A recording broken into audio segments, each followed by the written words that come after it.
மலர்கள் மலர்ந்தது எனக்கு மதுரசம் அருந்தட்டுமா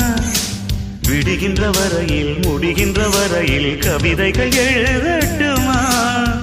முத்தம் என்ற கடலில் முத்து குளிப்போமா அழகு